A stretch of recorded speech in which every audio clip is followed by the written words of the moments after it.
So hi everyone, and it's almost 4 o'clock, 3:30, and you all had like 3 or 4 lectures and hopefully a big tasty lunch. Who of you would like a refreshing cup of coffee? Raise your hands. So, let's imagine for a second that we have a coffee machine right here in the back room. Even better, we have our very own barista, where you can walk up to him and ask him any kind of coffee that you like.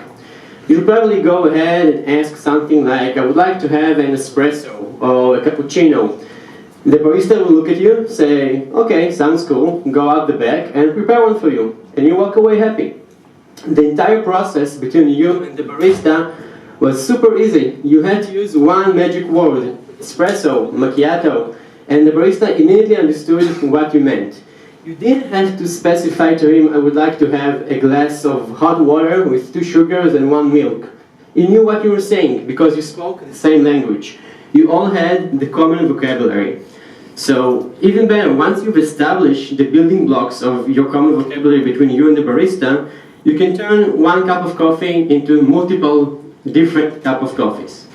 So, I'm here to tell you that we as developers can have the same easygoing flow between our clients, our teammates, our colleagues, our customers by using DSLs when it needs to be done. So now that we are all refreshed from this theoretical cup of coffee, let me properly introduce myself. My name is Alon. I'm working for Wix.com for almost 3.5 years now. I've been developing Wix stores, the e-commerce platform for Wix, and I'm currently the tech lead for a blog product we're building. So, let's start. The official definition of a DSL is a computer language specialized to a particular application domain. Well, you might ask yourself, how is it different from any other programming language? Well, there are 2 main differences. The first one, that it is targeted to a specific problem domain. The second one, it offers a higher level of abstraction to the user. Basically, when you're using a DSL, you don't care about the underlying implementation. You don't care about data structures, cloud computing, memory optimization. All you want to do is express your problem and have it solved. Another thing is the fact that a DSL contains nothing extra makes it you more focused on the job at hand. You can, with a general computing language, you can model everything and anything.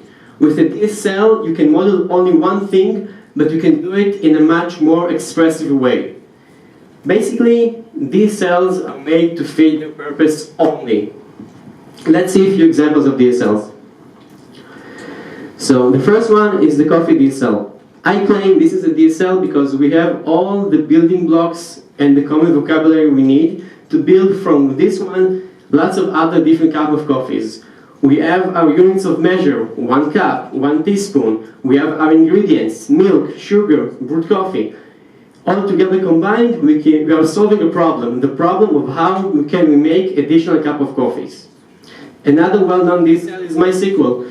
We all know MySQL, use it every day, or SQL in general, to manipulate, extract, analyze data. It's a DSL that solves problems in the data domain model.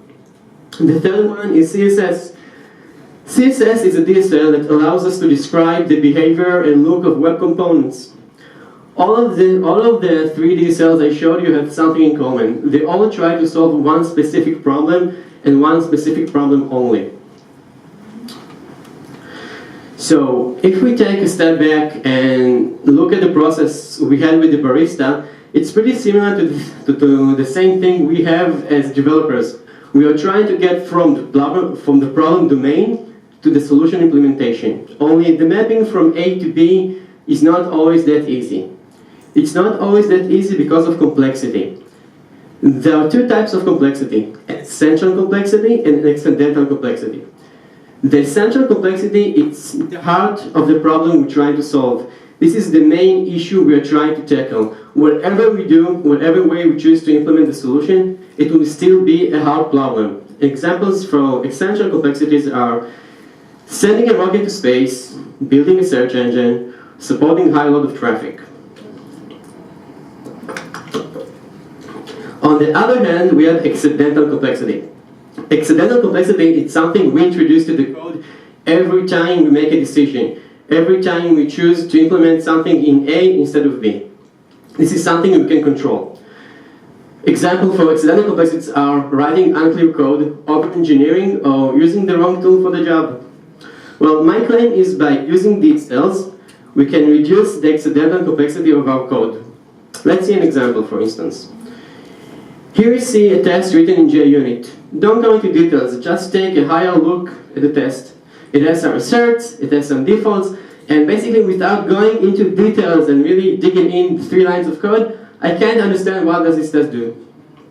On the other hand, let's look at the test written in Specs2 framework.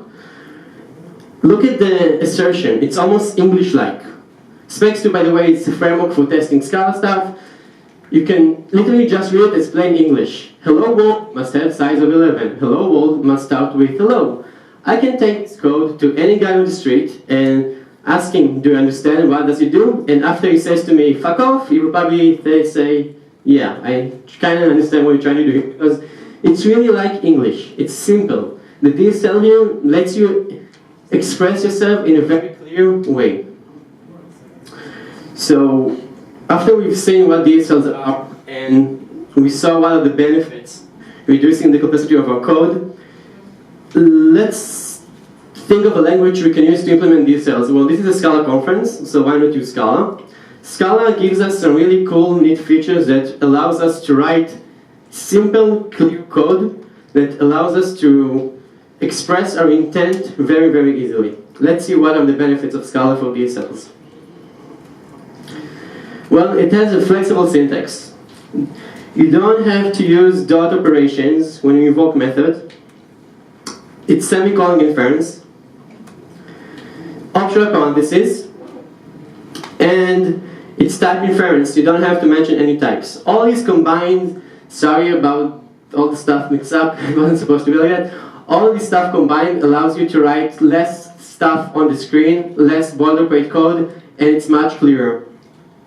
Another thing, Scala has concise lambda syntax. It allows us to write compressed expression using just 1 line of code. For example, I can iterate over a collection, add +1 to every item in it. I can sort a collection, or I can even do both using just 1 line with very expressive, complex code.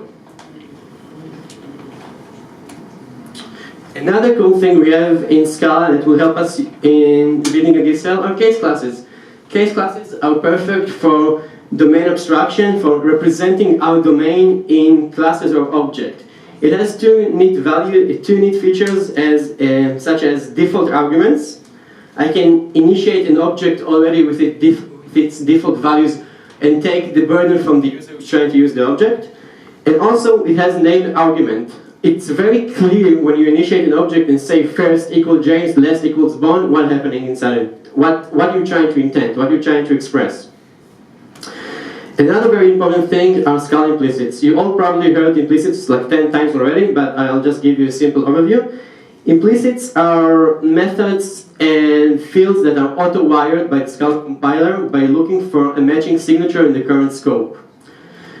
They provide us implicit conversion from type to type. They are statically typed, and they allow us to create lexically scoped open classes. And that means we can extend the syntax of existing class or object that are not in our direct code base, in our direct code base. Let's see a few quick examples. This is like a function takes an implicit argument. It has a say hello, which takes an implicit greeting, and on the bottom line you can just invoke say hello with just the name George, but the greeting is implicit, so it will say hi George. It allows to do conversion from type to type. So if I have a function that expects only ints and I'm trying to invoke it with a double, I will get a compile exception, type mismatch, expect it int, actual double. I can add an implicit function that will convert from double to int and everything will work. Another thing regarding the open classes, I guess all of you know this operator, right? The arrow sec. You use it to create tuples. The interesting thing is this operator is not part of the Scala syntax. It's just an implicit class called right arrow sec that is part of the standard library.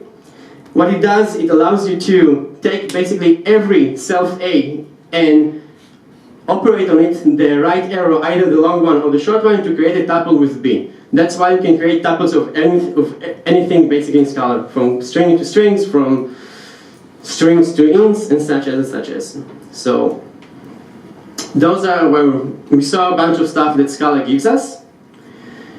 And we know that DSLs are nice, so let's actually build DSL. We have like 20 minutes remaining, and hopefully we can, by the end of the time, build our very own DSL. What are we building? Well, as I said before, I used to work in the e-commerce team, and we implemented a solution for the platform where the full-blown stack e-commerce platform had one model that was in charge of shipping. And that model was in charge of calculating the different rates of taxes and discounts and shipping, because we had shipping cards coming from all over the globe, and every country had its own different rules. In the US, the tax is 12%, in Israel it's 5%, and we built a system that calculates the entire stuff.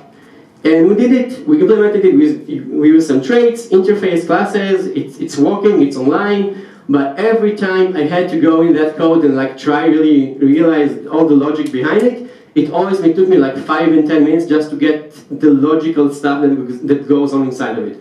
So I thought it'd be cool to use the time we have left and to build a very, very, very simplistic version of that system using DSLs. So let's say we are building this theoretical system, and we are meeting with our head of company or our product manager, and he says, listen, I have 5 requirements for you. For Canada, the tax is 15% on the cart total. For the UK, it's 12%, but when you calculate the cart, you should ignore the shipping cost. For the USA, it's 7%, and when you calculate the tax, you should ignore shipping cost and the discount. For Finland, it's such a nice country, it's only 5%. When you calculate the tax, ignore the discount only if the shipping cost is larger than 4. And the last one, well, Israel is an expensive place, plus we have a special custom tax for tourists, so we have a requirement for that as well. So you as a good engineer go over these English requirements and you try to translate them to system requirements, trying to implement your new system. And you understand that the tax for a shopping cart is calculated by the shipping country. The tax is different for each country, and the calculation depends on other factors like shipping and discount. So at this point we need to stop for a second and try and build our common vocabulary. The same language we are going to use during the project to express our tests, to express our code, to email stuff, to have meetings upon them. So if we have clear if you have our common vocabulary, we can have clear communication between the teams. When you go ask your domain expert regarding the shipping rule for some island in Aruba, you will understand what you're meaning about. We can also, if our code will speak the same language as our domain experts speak the same language, our test will have the same language. So you as developers are not the domain expert. Let's say the tax system is super complicated and you have one guy who is totally in charge and knows all the information regarding the different variation of shipping, taxes, and all that stuff. You can actually take this guy, show him your tests, which are written in the same language he speaks, and ask him for advice, ask him for opinion, and stuff like that. So let's try to break down the 5 requirements we had to the common vocabulary we're going to use later on. So the first one is the country themselves, the countries we're going to ship to. Canada, UK, USA, Finland, and Israel. We have the count fields: total, discount, shipping, and custom. We have the verbs in themselves. We can ignore stuff or we can add stuff. And sorry about the predicate. We have a predicate. If something happens, then do something. And we have the taxes themselves. So let's understand the relationship. We know that tax is calculated on a cart. Cart is shipped to a specific country. And cart might or might not have a discount. After we understood all of that, let's start having fun. Let's start representing all the domain in our domain model using case classes, types, whatever Scala gives us. So We're going to see, again, a very simplified version of the system we actually built. The cart contains only 4 fields. It contains a total, shipping, discount, and country. Please notice that text is not part of the cart. Text is a product of cart calculation. We also have a companion object for the cart. Shipping and discount. Those are just super simple functions that takes in a cart and takes out a certain field of that cart. The next thing we're going to see is the countries themselves. Some not interesting sealed object containing all the countries we're going to ship to. The interesting part are the 3 types in the end, because they actually represent the relationship between the objects. So the cart predicate is a function that takes in a cart and returns a boolean. The text calculator takes in a cart and returns a big decimal. And the country to text calculation, this is like a holy grail. This is what we aim for. We would like to have a tuple of a country and the text calculation for that country. So using these 4 objects, let's try and implement our first requirement. For Canada, the text is 15%. So every DSL needs an entry point, the place you start talking the language of the domain. In my case, I choose a random word 4. Why is it 4 with a capital F? Because small letter f is already reserved in the Scala syntax. And I'm going to talk about it a bit later on. So our DSL is going to start always with the function 4, which is a simple function that takes in a country and returns something called country container. Country container is just another simple case class that has our first verb of the domain, take. Country container takes in a text and returns country to text calculation, an actual tuple from the country to the calculation of text in that country. It's a very simple calculation. We just take the cart total, multiply it by the text, and here we go, you have the text for that country. So this is the English requirement. This is the actual code implementation, and because of Scala we can remove some operators and parentheses, and we are left with, for Canada, take 15%. Cool, our first sentence is done. Let's try to support the second one. Let's see what's going on behind the hood quickly. So for is a method invocation of the for function. It returns the country container. The country container has the take function, and all combined returns our country to text calculation. Okay, let's try if we can summarize, if we can extend our current solution to support the second requirement. So, can we? Unfortunately, no, because by the time we get to evaluate the second part of the sentence, we are already left with a text in our hand, like a number, and we can't do anything without it. So we need to add an intermediate step. This is the old version of country container, and we would like to add something new. Text and country container. It's the same idea, we're just adding another intermediate case class that once again will allow us to extend our vocabulary of the domain. So, the case class we just added, text and country, and now contains a new verb again, ignore. So we can now ignore certain count fields when we do the calculation. How does the ignore function work? It takes a count field, if you remember, just a function from a count to a field, and when it's calculating the count total, it just removes from the total that field before multiplying by the text. So again, the English representation, the Scala version, and the clean Scala version without all the stuff around looks cool. And the question is, behind the scene is the same thing as well. We have the country container, which invokes the take, which then returns us text in country container, which allows us to invoke ignore. And we get our country text calculation. But the problem is, I think we kind of broke the first implementation, because we now return a text in country container, but we would like to have a country to text calculation. So what are options?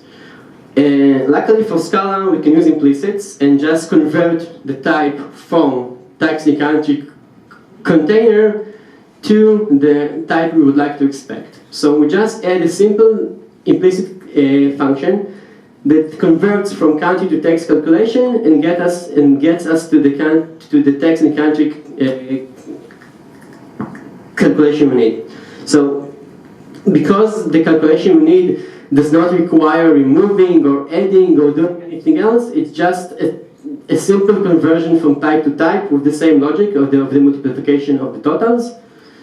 And behind the scene, what happens is we do get the text in country as before, only now the Scala compiler recognizes that we need a different type. It searches for matching signatures inside the scope, it finds the convert function, and once again returns us the country to text calculation.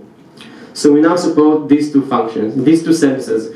Let's stop for a second and just review the process we did. We broke the English requirement down, we understood the relationship, and we created the domain abstractions. We tried to implement some logic, we failed at some point, we went back and repeated the process until everything was working. So, 2 down, 3 to go. So, for the USA, the tax is 12%, and when calculating tax, we should ignore the shipping cost and the discount. So, can we improve the current implementation to support multiple params? Well, there's an easy option. We can just add something called var args, which is this wildcard in the end, which allows us to take multiple parameters, and we will need to check the function that ignores certain fields to accumulate all the fields we would like to ignore. So we're going to use fold left to accumulate all the changes, and we can now support the following syntax. For USA, take 12, ignore discount, semicolon, shipping. Well, it's cool, but we're going for a very English-like version of the DSL, so I would like to get rid of that semicolon as well. So we can do better. Up until now, the count fields were just simple functions. You get in a count and you get out the field. I would like to express again a certain relationship between the count fields. I would like to combine them, I would like to subtract, I would like to remove them. So I'm adding something called the CartCombinator. The CartCombinator is a layer above the count fields. It takes inside of the constructor a count field. And it allows us to add another word to our growing vocabulary, the end. The end operator, all it does, it takes two count combinators, it returns a new count combinator which combines their logic. So this is the changes we need to do to the text in country because we moved from fields to count combinators. It's pretty much the same thing, only the type change a bit. And now we can support the following sentence. For USA, take 7%, ignore discount and shipping, no semicolon. And if we try to remove the parentheses around the discount and shipping, we're going to get a compilation error, cannot result single end. That's because the compiler does not know the correct order to evaluate the sentence. We can overcome this by a cool trick and add the ampersand operator. The ampersand operator, all it does is delegates to the same end function we saw before, only this time, this actually works. I can remove the parentheses around the discount and shipping and get a working sentence. So why did that work and did not work? That's related to the way Scala evaluates the operators. This is the actual order by which the compiler evaluates everything, and you see ampersand almost at the top. So what happens behind the hood is this is the same calculation we saw before up until now, only now discount and shipping is being evaluated first, which returns a count combinator, and from that point on we can call the good old ignore function and get the country to text calculation. So we support 3 sentences, we have 1 more to go, almost. For Finland, now we should do something.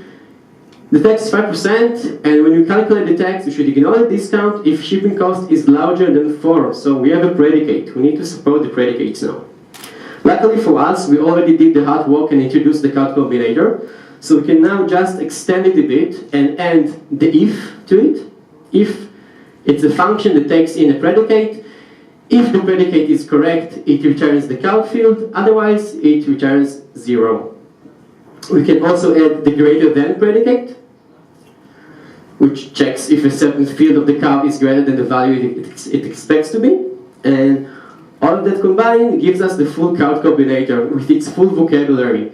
It has the end, if, greater than. And now I can support the following sentence. For Finland, take 0.5, ignore discount if shipping greater than 4. So the cool stuff that happened here, because we already did the hard work and extracted the relationship of the count of the fields to a CartCombinator, I can now just add dozens of new words, new verbs, new operations, and combine them all together one by one, and very, very, very easily expand my language, expand my DSL. So we have the following already ready, and we are left with the last sentence where we would like to have, okay, so now we would like to support less requirements for Israel, which is supporting like adding custom tourist tags. And I want it to be like a free lambda expression. I want to show that DSLs can also be like very bit looser. So in this case, I'm going to add tourist price to text in country, which takes in a cart and just returns a decimal. And I'm going to add that decimal when I'm calculating the cart. So I can now basically pass an expression inside of a lambda expression inside the add tourist price. Behind the scene, we get our form, which invokes the country container. It invokes add tourist price, which we just added with a function that adds something to the total price, and we get the country to text calculation. So after all of this hard work, this is the final DSL. This is actual Scala code that compiles and runs and hopefully also works. On the left side, you see the English version that we started from half an hour ago. On the right side, you see the DSL itself. So it's almost the same. Once again, if I take the right version and go back to the street and find the same guy from the beginning of the lecture and ask him again, do you understand what this code does? And we'll have a few looks at it, and I think he will say yes, hopefully. So after we build the DSL, let's actually try and show how to use it. So let's say we put all the stuff, all the objects, companion objects we just use inside of an object called text DSL, and we want to use it in some other case class or some functions or whatever. We just have to import text DSL. Text rules are the same 5 rules we just showed you before, these ones. And we would like to, and we have some random shopping cart that is shipped to the USA, and we'd like to perform operation text rules, find rule for cart. If you see now, text rules is just a regular Scala sequence, and if I try to run this, I will not find the find rule for, because the compiler will say, what you want from me, I don't have this function. So we will need to enrich an existing class. We're going to enrich Scala sec, and we would like to add more syntax to it so we can use it in our DSL language. So we're going to add another Scala implicit class called textRuleSec, and what it does is basically takes in a sequence of a country to text calculation, and it enriches it with a new verb, find rule for cart. And the find is really simple. We just reverse the the collection and find a cart that is matching and country that is matching to the cart we are shipping to. So, one few last points. We worked very hard to make the DSL almost English-like, assuming the guy who's going to be using it is some sort of a domain expert that has all the knowledge regarding the different variation of text rules and stuff like that.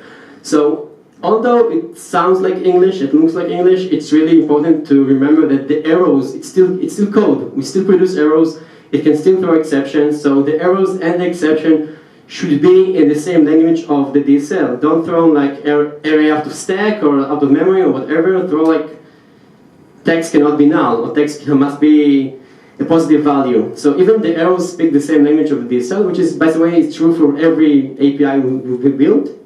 And another cool part, for my opinion, is if we did our job correctly and we modeled our domain abstraction into Scala case classes and objects and functions, a lot of the business logic of our domain is actually already implemented by the compiler.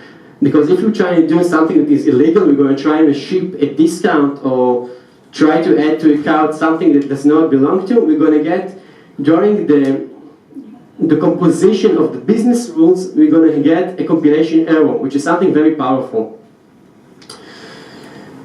Final notes. So getting the syntax done is right. If you remember during the entire presentation, we had this ugly capital for, and there was still some parentheses around it. Well, The reason is because I tried to get rid of it like for 2 or 3 hours and I couldn't find a better way to express my opinion or to find a way to like remove the syntax in the beginning, and I decided that I didn't need to, because in my opinion I managed to like pass on the intention of the code in a clear way. So getting the syntax perfect, it's a matter of trying and mistaking, and it doesn't have to be perfect as long as the end user knows what it's doing. Which brings me to the second point. A DSL needs only to be expressive enough to the final user. So, as I said, we assume the user of the DSL is like a domain expert. It's not a technical guy.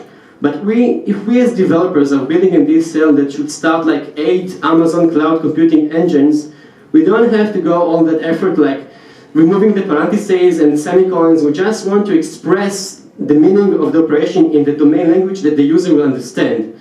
So it's a balance between finding the expressive enough for the domain and making it simple enough to the end user. And the last point of DSLs are fun. Like, it took me a while to get started because I didn't know how to get the first one. But once you get the first sentence right, it's really easy to start and evolve the language more and more and more. And after a while, you just realize that everything combines together and it's super fun to extend it. That's it. Before I go, I just wanted to say that I'm from Wix. We just opened an office in Kyiv. We are looking for developers. If you are interested, you are more than welcome to send me an email. Talk to me after that, and that's it. Thank you very much. Questions? Anything? In Wix.com, do you build DSLs for internal use, like from built in one team to use in another, or also for customers to use? So as I said, this is like a theoretical example. We don't really... But I mean, if you use it in real life... If I use it in real life, then I will probably make it an internal DSL, just like internally for our team, I don't know, just to start a few servers, and maybe some other team would like to use the script as well. So it will be internally. Only once it will get like heavily used across across other teams and stuff like that, will someone say, okay guys, we are using it like across all the organization, let's try and make it like something more productive and more like fine-grained. Okay. Thank you.